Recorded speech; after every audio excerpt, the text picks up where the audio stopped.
చివరిలోనో ఎప్పుడైతే రేటు తక్కువ ఉంటుందో ఆ రేటు తీసుకున్నాడు చంద్రబాబు నాయుడు. దాని ప్రకారం తీసుకున్నా కూడా 22, 23లో 20,500 వచ్చింది, 23, 24లో 20,000 వచ్చిందని చెప్పి ఆయన ఒప్పుకొని లేఖ రాశాడు. లేఖలో రాశాడు, ఆయన రాశాడు, ఇంత ఉంది ఈ విధంగా ఒప్పుకున్నామని చెప్పి ఆయన రాసిన లేఖే. దాని ప్రకారం చూస్తే ఈరోజు దాదాపుగా జగన్మోహన్ రెడ్డి గారు 20,000 దాటేమైంది అని చెప్పాడు. దానిని మీరు అబద్ధాలు చెప్తా మీకు చేతగాక ఎదుటి వ్యక్తుల మీద ఈరోజు నిస్సిగ్గుగా దుష్ప్రచారం చేయండి. చంద్రబాబు నాయుడు ఏమంటారు అందరూ? నడిచి వచ్చే నిలువెత్తు అబద్ధం చంద్రబాబు నాయుడు అని ప్రజలు మాట్లాడుకుంటారు.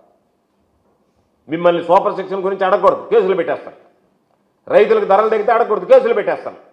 ఏది అడిగినా ఏది మాట్లాడినా ఈరోజు జగన్మోహన్ రెడ్డి గారి మీద కూడా ఒక కేసు పెట్టి కూర్చున్నారు. మీకు అలవాటు ఏంది? మేము కక్ష సాధింపులు, కేసులు పెట్టడం. మీరు రైతు సమస్యల మీద రండి, దేని మీదనే రండి. మీరు రైతుల సమస్యల మీద వస్తే మీకు పోలీసు ప్రొటెక్షన్ ఇవ్వం, మీరు కదలడానికి లేదు, వస్తే మీ మీద కేసులు పెడతా ఉన్నట్టుగా. ఈరోజు మీరు చెప్పాల్సింది ఆయనకు. పాపం నేను చెప్పా చాలాసార్లు, మా నాయకుడు కూడా చెప్పాడు అసెంబ్లీలో, మనిషి పెరిగావు కానీ నీకు బుర్ర పెరగలేదు అని చెన్నాయుడికి.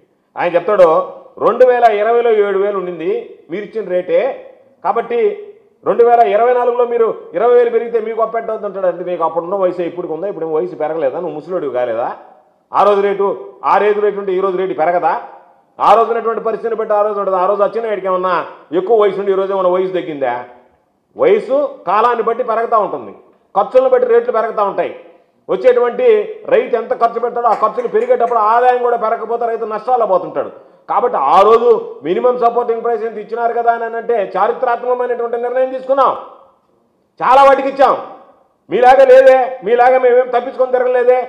చిల్లీకి ఇచ్చాం, టర్మరిక్ ఇచ్చాం, ఆనియన్కి ఇచ్చాం, బనానాకి ఇచ్చాం, మైనర్ మిల్లెట్స్కి ఇచ్చాం, ఆరెంజ్ స్వీట్ ఆరెంజ్కి ఇచ్చాం. రేట్ ఆ రోజు జగన్మోహన్ రెడ్డి గారు నష్టపోకూడదు రైతులు కానీ ఇచ్చాడు.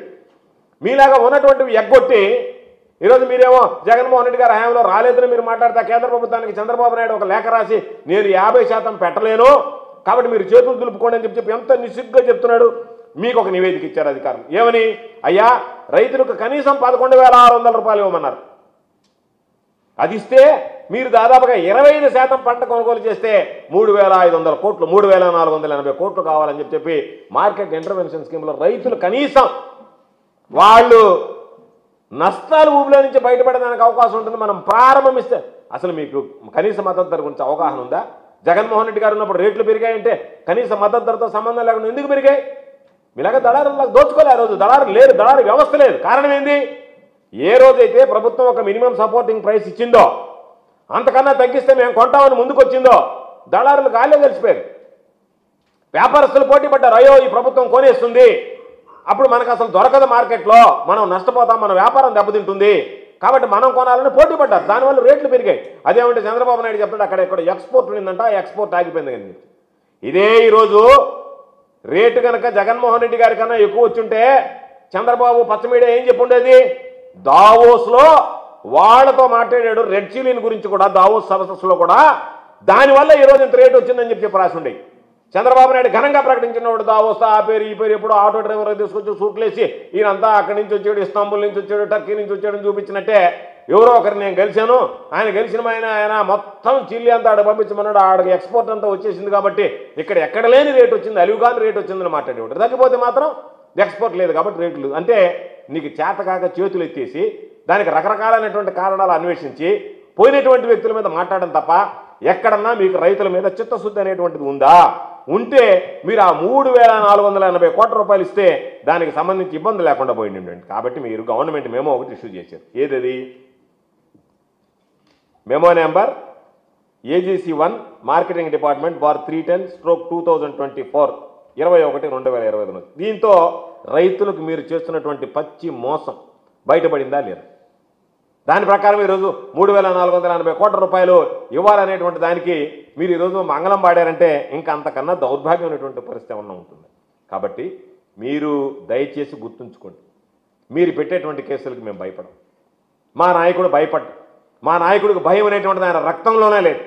కాబట్టి మేము ఏదో కేసులు బెదిరిస్తాం, మేము పోలీసులను ఇవ్వము, కాబట్టి మిమ్మల్ని కట్టడి చేస్తామంటే మీరు కట్టడి చేస్తానో మీరు గమ్ముకొండమంటేనే మేము చేతులు ముడుచుకుని కూర్చొని ఉండేటువంటి వాళ్ళం కాదు. అన్ని విషయాల్లో మీకు సూపర్ సెక్షన్ గురించి అడిగితే కోపం వస్తుంది, దాని మీద ఏదేదో మాట్లాడుతున్నారు. పాపం ఎవడన్నా ఆప్యాయంగా దగ్గరికి వస్తే దాని మీద మీరు రకరకాలైనటువంటి ట్రోల్ చేస్తున్నారు. వాళ్ళ మీద పసిబిడ్డలను కూడా చూడటంలే. వివక్ష మర్చిపోయినారు మీరు. అసలు ఏమి లేదు మీకు. ఆ విచక్షణ జ్ఞానమే కోల్పోయారు మీరు. కోల్పోయి మీ ఇష్టం వచ్చినట్టు పసిబిడ్డ, ముసలి వాళ్ళ, వీళ్ళ రైతుల, మహిళల ఏమిలే. ఎవరైతే మిమ్మల్ని ప్రశ్నిస్తారో వాళ్ళందరి మీద మేము మాట్లాడడం కాదు.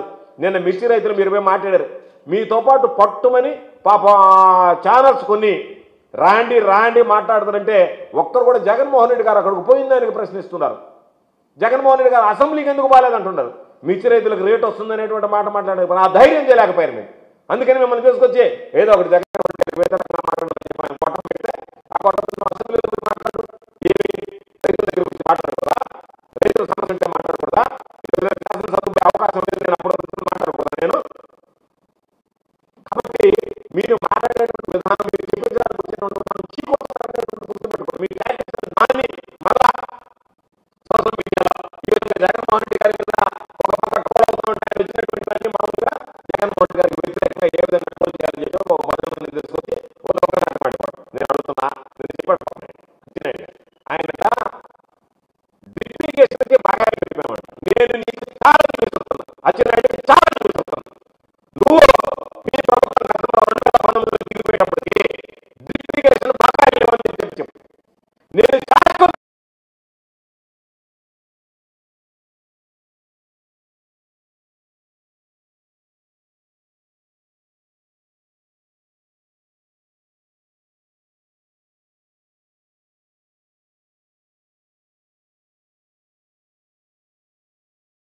నువ్వు ఏం చెప్పావు? మీరా మాట్లాడింది డ్రిప్లికేషన్ సంబంధించి పక్కన పెట్టిపోతారు.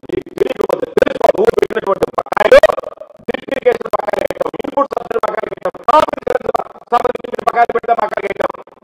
లాస్ట్కి చనిపోయినటువంటి ఆత్మహత్యలకు సంబంధించినటువంటి డబ్బులు ఎక్కడికి వెళ్ళిపోతే పాపం ఆ రైతులకు సంబంధించి 5 లక్షల రూపాయలు జగన్మోహన్ రెడ్డి గారు వచ్చిన తర్వాత వాటికి సంబంధించినటువంటి ఆ డబ్బులు ఇచ్చింది. మీరు నీతిమని మాట్లాడుతున్నారంటే మీరు విశేషంగా మాట్లాడుతున్నారు. మేము ఇచ్చాం, మీరు ఎక్కడినటువంటి ఇన్పుట్ సబ్సిడీ ఇచ్చాం, మీరు ఎక్కడినటువంటి క్రాప్ ఇన్సూరెన్స్ ఇచ్చాం,